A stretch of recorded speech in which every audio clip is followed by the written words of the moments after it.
नमस्कार। कभी सोचा है कि एक ट्रेडिंग कंपनी जिसका काम था सिर्फ मसाले और कपड़े बेचना, वो देखते ही देखते एक पूरे उपमहाद्वीप पर हुकूमत करने लगे? ये कोई कहानी नहीं है, ये हमारे भारतीय संविधान की नींव की असल हकीकत है। ये वो 135 साल लंबी गाथा है जिसकी शुरुआत व्यापारियों ने की थी, नेताओं ने नहीं। चलिए आज इसी सफर को समझते हैं। तो सवाल यही उठता है कि आखिर ये हुआ कैसे? कैसे व्यापारियों का एक ग्रुप एक पूरे साम्राज्य का मालिक बन बैठा? इसका जवाब हमें दो बहुत ही अहम लड़ाइयों में मिलता है। तो हमारी कहानी की शुरुआत होती है दो लड़ाइयों के धुएं से। ये वो दो लड़ाइयां थीं जिन्होंने सिर्फ इतिहास नहीं बदला, बल्कि भारत की तकदीर को एक बिल्कुल ही नए रास्ते पर मोड़ दिया। देखिए, ये सिर्फ लड़ाइयां नहीं थीं, ये गेम चेंजर थीं। प्लासी की लड़ाई ने कंपनी को पहली बार सियासी ताकत का स्वाद चखाया, लेकिन असली बाजी पलटी बक्सर की लड़ाई से। और फिर 1765 में उन्हें मिले दीवानी अधिकार।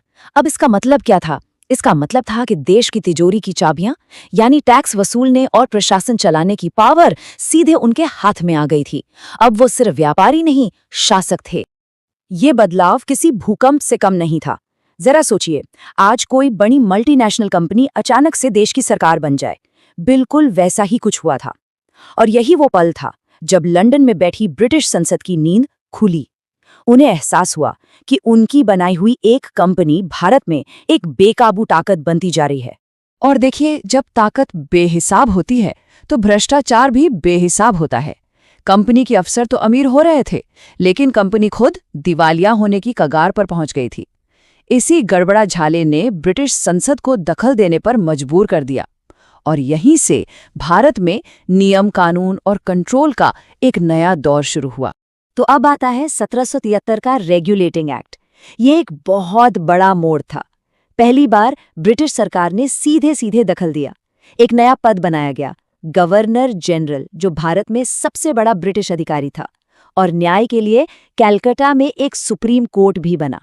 ये भारत में एक सेंट्रलाइज्ड एडमिनिस्ट्रेशन बनाने की तरफ पहला और सबसे ठोस कदम था। इसके बाद आया पिट्स इंडिया एक्ट, और इसने एक बड़ी ही चालाक व्यवस्था बनाई जिसे डुअल गवर्नमेंट या द्वैध शासन कहते हैं। मतलब ये कि कंपनी भारत में बस एक मैनेजर की तरह दिन प्रतिदिन का काम देखेगी, लेकिन असली सीईओ, असली बॉस लंदन में बैठी ब्रिटिश सरकार होगी, जिसके पास सारे बड़े फैसलों का कंट्रोल होगा। असल में इसी एक्ट ने भारत को ब्रिटिश सरकार की संपत्ति बना दिया। ये जो चार्टर एक्ट्स की सीरीज आई ना, उसे एक स्लो मोशन टेकओवर की तरह देखना चाहिए। 1813 में कंपनी से व्यापार का एकाधिकार छीना। 1833 तक आते आते उसे सिर्फ एक एडमिनिस्ट्रेटिव बॉडी बना दिया गया। और 1853 में तो सिविल सर्विसेज को भी सबके लिए खोल दिया। यानी हर नए एक्ट के साथ कंपनी का कंट्रोल कम हो रहा था और ब्रिटिश क्राउन की पकड़ मजबूत होती जा रही थी। तो इस पूरे दौर का निचोड़ क्या था? एक शब्द में, सेंट्रलाइजेशन, यानी केंद्रीकरण। पहली बार भारत के इतने बड़े और अलग अलग इलाकों को एक ही एडमिनिस्ट्रेटिव सिस्टम के नीचे लाया जा रहा था। और यही वो बुनियाद थी जिस पर आगे चलकर आधुनिक भारतीय राज्य की इमारत खड़ी होनी थी। लेकिन ये सिस्टम भी टूटने वाला था। एक ऐसा तूफान उठने वाला था जो ईस्ट इंडिया कंपनी के राज को हमेशा हमेशा के लिए खत्म कर देता और भारत के इतिहास को एक नए और कहीं ज्यादा खूनी रास्ते पर ले जाता। 1857, ये सिर्फ एक साल नहीं, ये एक भूचाल था। एक ऐसा विद्रोह जिसने पूरे उत्तर भारत को अपनी आग में लपेट लिया और भारत में ब्रिटिश हुकूमत की जड़ों को हिलाकर रख दिया। इस विद्रोह का नतीजा बहुत साफ और बहुत तेज था। लंदन में बैठी सरकार डर गई। उन्हें समझ आ गया कि सिर्फ मुनाफे के लिए काम करने वाली एक कंपनी के भरोसे इतने बड़े देश को नहीं छोड़ा जा सकता। तो फैसला लिया गया, कंपनी राज खत्म और भारत पर सीधा कंट्रोल स्थापित करो। 1858 के गवर्नमेंट ऑफ इंडिया एक्ट ने सब कुछ बदल दिया। ईस्ट इंडिया कंपनी खत्म कर दी गई। महारानी विक्टोरिया भारत की साम्राज्ञी बन गई। गवर्नर जनरल का पद अब वाइसराय कहलाने लगा, जो सीधे क्राउन का नुमाइंदा था। और लंदन में एक नया कैबिनेट मंत्री बनाया गया, secretary of state for India, जिसका काम सिर्फ भारतीय मामलों को देखना था। यहीं से ब्रिटिश राज की औपचारिक शुरुआत हुई। और देखिए, विडंबना ये है कि ब्रिटिश सरकार के इसी सीधे शासन के दौर में ही भारत में स्वशासन के पहले बीज भी बोए गए। अब कहानी का फोकस सिर्फ कंट्रोल पर नहीं, बल्कि शासन में भारतीयों को शामिल करने के पहले बहुत छोटे-छोटे कदमों पर होगा। 1857 के विद्रोह ने अंग्रेजों को एक बहुत जरूरी सबक सिखाया था। सबक ये था कि भारतीयों को पूरी तरह से अनदेखा करना खतरनाक हो सकता है। उन्हें अपनी बात कहने के लिए एक प्लेटफॉर्म देना जरूरी है। इसी सोच के साथ 1861 का इंडियन काउंसिल्स एक्ट लाया गया। सिर्फ 3, जी हाँ, 1862 में वॉइसराय की लेजिस्लेटिव काउंसिल में सिर्फ 3 भारतीयों को नॉमिनेट किया गया। ये एक बहुत छोटी शुरुआत थी, एक इशारा भर था, लेकिन सांकेतिक रूप से ये बहुत बड़ी बात थी। पहली बार भारतीयों को कानून बनाने की मेज पर एक कुर्सी मिली थी, जो उन्हीं की जिंदगी को कंट्रोल करने वाले थे। ये एक शुरुआत थी। 1892 का एक्ट एक कदम और आगे गया। अब भारतीय सदस्य बजट पर बहस कर सकते थे, सवाल पूछ सकते थे, लेकिन यहाँ एक बड़ा लेकिन था। उनके पास कोई असली पावर नहीं थी। वो बहस कर सकते थे, पर वोट नहीं दे सकते थे। वो सवाल कर सकते थे, पर फैसले नहीं बदल सकते थे। उन्हें आवाज दी गई थी, वोट नहीं। लेकिन इन सारी सीमाओं के बावजूद 1892 का एक्ट एक मील का पत्थर था। इसे प्रतिनिधि सरकार की ओर पहला ठोस कदम इसलिए माना जाता है क्योंकि इसने इनडायरेक्ट इलेक्शन का सिद्धांत पेश किया। इसने पहली बार ये माना कि शासन में भारतीयों की भी एक भूमिका है, और यहीं से भविष्य के लोकतंत्र का मंच तैयार होना शुरू हुआ। तो इन 135 सालों के बाद हमारे पास क्या था? एक औपनिवेशिक शासन का ढांचा था, एक सेंट्रलाइज्ड एडमिनिस्ट्रेशन था, और कानून बनाने वाली संस्थाएं थीं। लेकिन शायद सबसे अहम बात ये थी कि शासन में भारतीय भागीदारी का सिद्धांत, प्रिंसिपल ऑफ इंडियन पार्टिसिपेशन, स्थापित हो चुका था। यही वो बुनियाद थी जिस पर भविष्य के भारतीय संविधान को खड़ा होना था। और यहीं पर आकर हम एक बहुत बड़े सवाल के सामने खड़े हो जाते हैं। ये विरासत, जिसमें सेंट्रलाइजेशन भी था, पार्लियामेंट्री प्रोसेस भी था और लिमिटेड रिप्रेजेंटेशन भी, 135 सालों में बनी ये नींव 1950 के हमारे संविधान के लिए आखिर कितनी मजबूत साबित हुई? क्या इसने भारत को कामयाबी के लिए तैयार किया, या इसमें औपनिवेशिक कंट्रोल के वो बीज थे जिन्हें उखाड़ना अभी बाकी था? ये एक ऐसा सवाल है जो आज भी गूंजता है। भारत का संविधान, जानते हैं, ये कोई एक दिन की कहानी नहीं है। नहीं, बिल्कुल नहीं।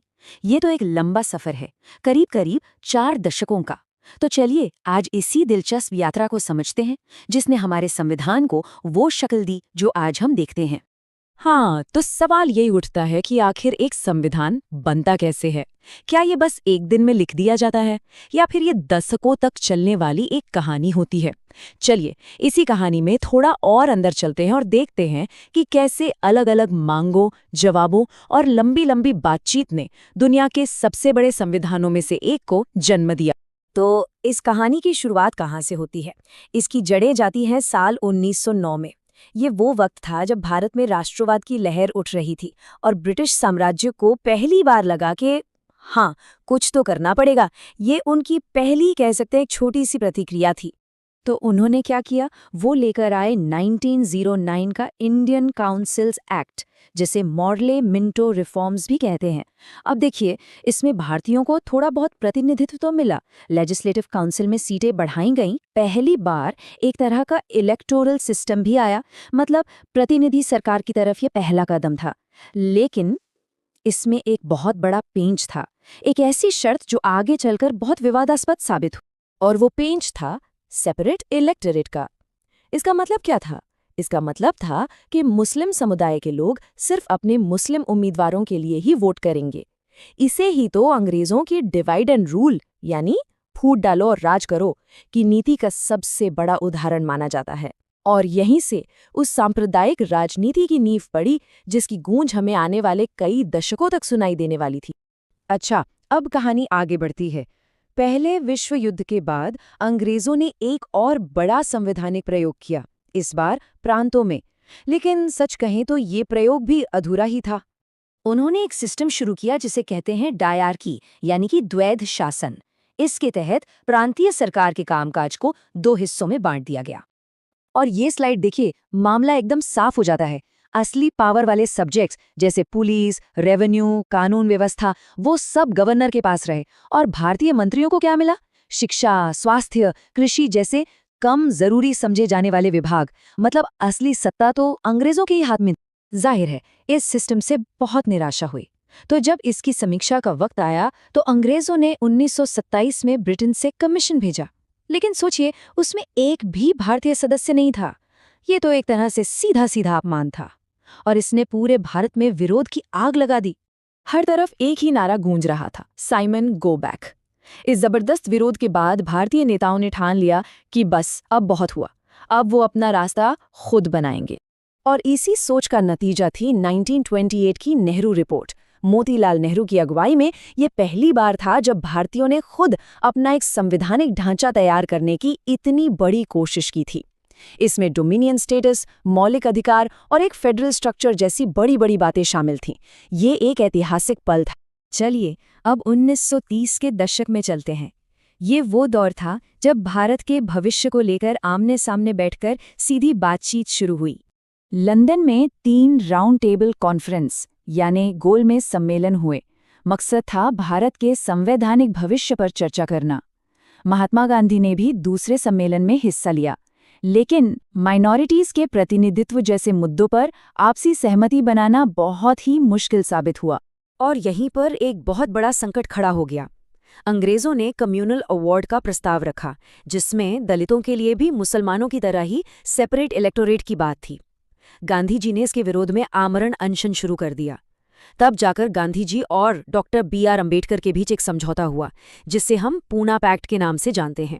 तो यहाँ सबसे जरूरी बात समझने वाली ये है कि इस पैक्ट ने सेपरेट इलेक्टोरेट के विभाजनकारी विचार को तो खारिज कर दिया, लेकिन दलितों के प्रतिनिधित्व को सुनिश्चित करने के लिए जनरल इलेक्टोरेट में ही उनके लिए सीटें आरक्षित कर दी।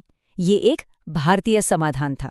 इन सारी बातचीत और बहस का नतीजा निकला गवर्नमेंट ऑफ इंडिया एक्ट 1935। ये आज़ादी से पहले का सबसे अहम कानूनी दस्तावेज था।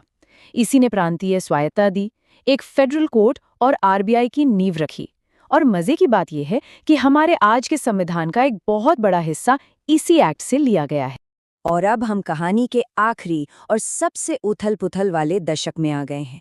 ये वो दौर है जब भारतीयों को पहली बार असली शासन का स्वाद चखने को मिला और ब्रिटिश राज के खात्मे की बातचीत शुरू हुई। 1937 में हुए प्रांतीय चुनावों के बाद एक बहुत बड़ा बदलाव आया। इंडियन नेशनल कांग्रेस ने 11 में से 7 प्रांतों में अपनी सरकारें बनाईं। ये पहली बार था जब भारतीयों को इतने बड़े पैमाने पर शासन चलाने का तजुर्बा मिला, जो आगे चलकर देश चलाने के लिए एक बहुत जरूरी सबक साबित हुआ। आप जरा इस स्लाइड पर गौर कीजिए। दूसरे विश्व युद्ध के दौरान अंग्रेज एक के बाद एक प्रस्ताव ला रहे थे। 1940 का ऑगस्ट ऑफर, 1942 का क्रिप्स मिशन, सब एक एक करके फेल होते गए। क्यों? क्योंकि भारतीय नेता अब पूरी आज़ादी से कम कुछ भी मानने को तैयार नहीं थे। और फिर आया 1946 का निर्णायक कैबिनेट मिशन। देखिए, कैबिनेट मिशन भारत को एकजुट रखने के अपने प्लान में तो कामयाब नहीं हो सका, लेकिन इसकी सबसे बड़ी और सबसे जरूरी देन थी संविधान सभा बनाने की योजना। हाँ, वही सभा जिसे भारत का भविष्य लिखना था। और फिर आखिरी के साल तो बहुत तेजी से निकले। 9 दिसंबर 1946 को संविधान सभा की पहली बैठक हुई। फिर माउंटबेटन प्लान ने देश के विभाजन की दर्दनाक सच्चाई सामने रखी और आखिरकार 15 अगस्त 1947 को भारत आज़ाद हो गया। लेकिन 15 अगस्त 1947 को मिली आज़ादी एक अंत नहीं थी। असल में ये तो एक बहुत बड़े और मुश्किल काम की शुरुआत थी, कागज पर एक नए राष्ट्र का निर्माण करना। तो अगर हम देखें, 1909 में जो कहानी सीमित प्रतिनिधित्व से शुरू हुई थी, वही 1950 में पूर्ण संसदीय लोकतंत्र की नींव बनी। जो संघवाद के छोटे छोटे बीज बोए गए थे, वो एक मजबूत संघीय ढांचे में तब्दील हुए और अधिकारों की मांग ने मौलिक अधिकारों वाले एक संविधान को जन्म दिया। ये 40 साल की यात्रा आसान नहीं थी, लेकिन इसी ने हमारे संविधान के मूल सिद्धांतों को गढ़ा। तो आखिर में सवाल यही बचता है कि समझौते, संघर्ष और सृजन के इस 40 साल लंबे सफर से मिले कौन से सबक हैं जो आज भी भारत की दिशा तय कर रहे हैं। ये एक ऐसी यात्रा है जो हमें याद दिलाती है कि एक राष्ट्र का निर्माण कोई एक दिन का काम नहीं, बल्कि बहस और विकास की एक लगातार चलने वाली प्रक्रिया है। Subscribe, like, comment, and share.